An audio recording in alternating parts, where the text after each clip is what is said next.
much money would I have to pay you to eat this savory tuna Jello loaf? Jello, the wiggly treat that defies gravity, has been around for quite some time and has been put through a number of questionable uses. Today, we're going to dive into Jello's wobbly history and some of its strangest concoctions, and then we'll see if you know some of its most famous moments on screen.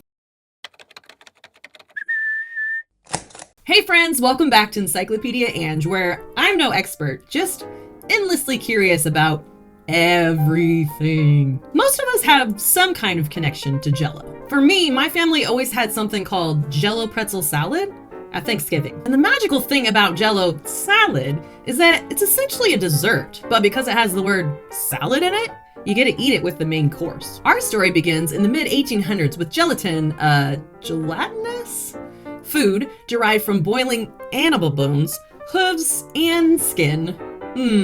Delish. Gelatin was originally used to thicken fancy foods, but was a major pain to prepare. So enter a cough syrup maker named Pearl Waite, who in 1897 mixed gelatin with sugar, food coloring, and flavoring to create Jello. Waite wasn't much of a businessman though, and he sold the rights to Jello for just $450, about $15,000 of today's money.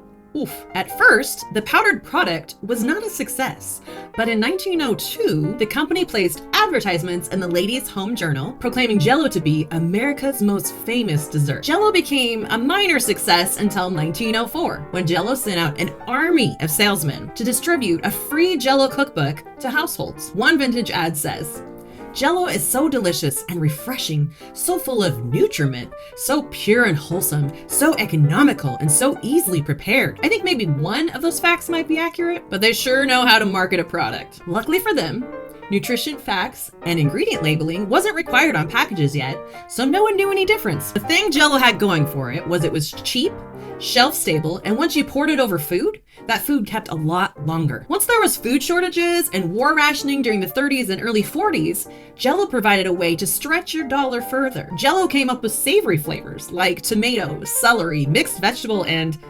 Italian salad. You could enrobe your fish, your meat, your vegetables in this jiggly goo, and it would keep for many more days. Once food rationing was over, Jello had solidly made its place as a home staple. Home cooks became very creative with their Jello concoctions. Shrimp, hard-boiled eggs, fish. Yes, 1950s America, we're looking at you. Jello molds became a bizarre badge of culinary creativity. My grandma had a bunch of these hanging on her kitchen wall, and as a kid, I had no idea what they were. Jello hasn't just stayed in the kitchen, it's made its mark in pop culture too. In The Office, Jello is featured when Jim puts Dwight's stapler in Jello. And most of us cringe to remember all the times Bill Cosby showed up to hawk Jello on TV. Also, apparently Jello wrestling is something you can find at youth groups and college parties. Not to worry, if you suddenly want to Jello wrestle, I've got you. Amazon has this 100-gallon pack of Jello. I'll drop the link in the video description in case you're curious. Now here are some quick Jello facts to impress your friends. Utah loves Jello so much they made it their official state snack. Utah, what are y'all making? There's a 27,000-pound Jello pool in the Guinness World Records made by a former NASA engineer. Fact number 3, lime Jello is the top-selling flavor, but I'm curious what your favorite flavor is. Drop your Jello thoughts in the comments. Have you ever had any of those savory ones? Let me know. There's always a question to be answered, and I'm always here to ask it. See you next time.